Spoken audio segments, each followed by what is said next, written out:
In Proverbs, we've been reading in the chapters we've gotten through so far, we read chapters 1 and 2, is that we really have an understanding, hopefully now, that there's wisdom necessary for us.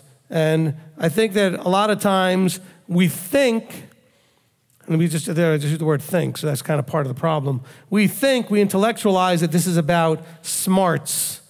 How smart do I have to be? And it's not about intelligence. He never mentions intelligence anywhere. He mentions wisdom. The process that we're going through is a transformation, right? We're going to transform, hopefully, from what we are into what our Creator and the Son are, right? We're going to transform into the image of Yeshua. And that transformation process isn't always fun. It's not always going to be enjoyable. It's going to be very challenging and painful at times. So why would you deal with all of that stuff and go through all of that? That's the good question. Why?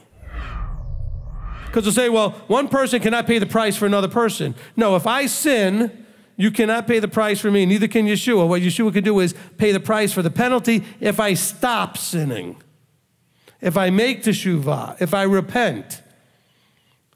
Okay, what he did has no value to those who continue sinning.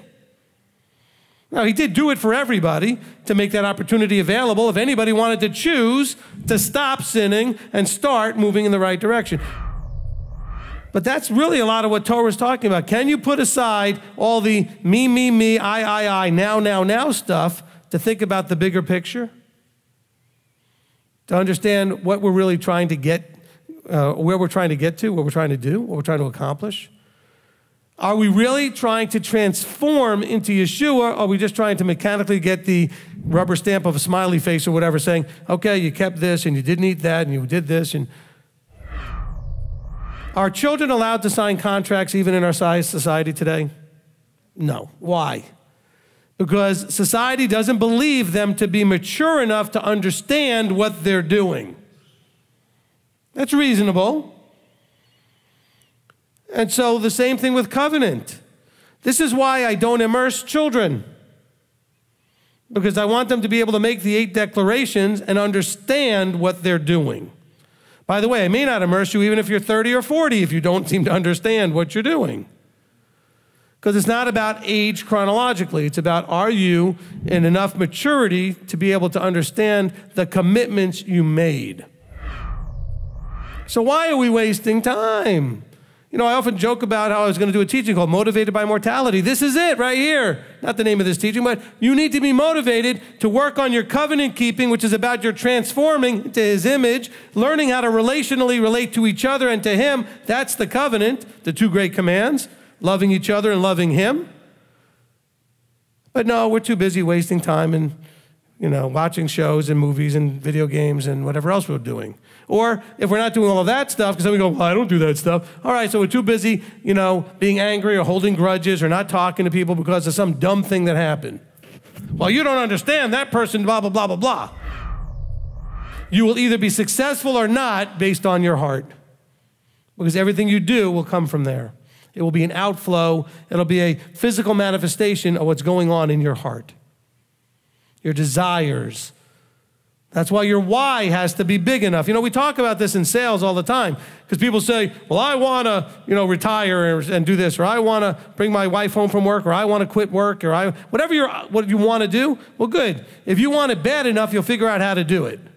But how much do you want it? How badly do you want to transform? How badly do you want to hear, well done, good and trustworthy? How badly do you want it? You're not going to want it badly enough unless you have a good reason why you want it.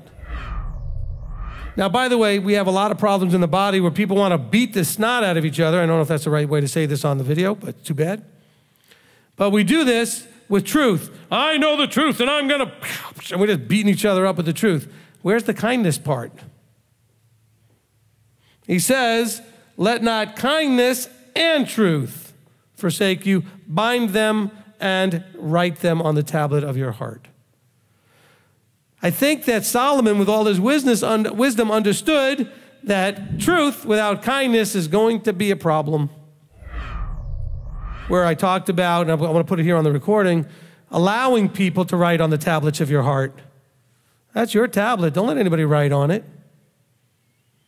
Don't receive their counsel and let them tell you who you are and what you are and write on your tablet and tell you you're no good or you're this or you're that or whatever. Why do you let other people write on your tablet?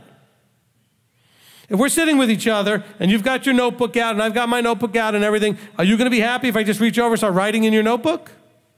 And worse than that, telling you now have to own what I wrote? Know him. Have a relationship with him in all that you do. That's the V'ahavta. Okay, that's Deuteronomy 6. When you're talking about the going forward through life, what do? When you rise up, when you lie down, as you're walking by the way, bind it as a frontlets before your eyes, as bind it on your hand. This should be evident in what you do, how you think, everything. That knowing relationship of putting him, loving him with all your heart, mind, being, etc.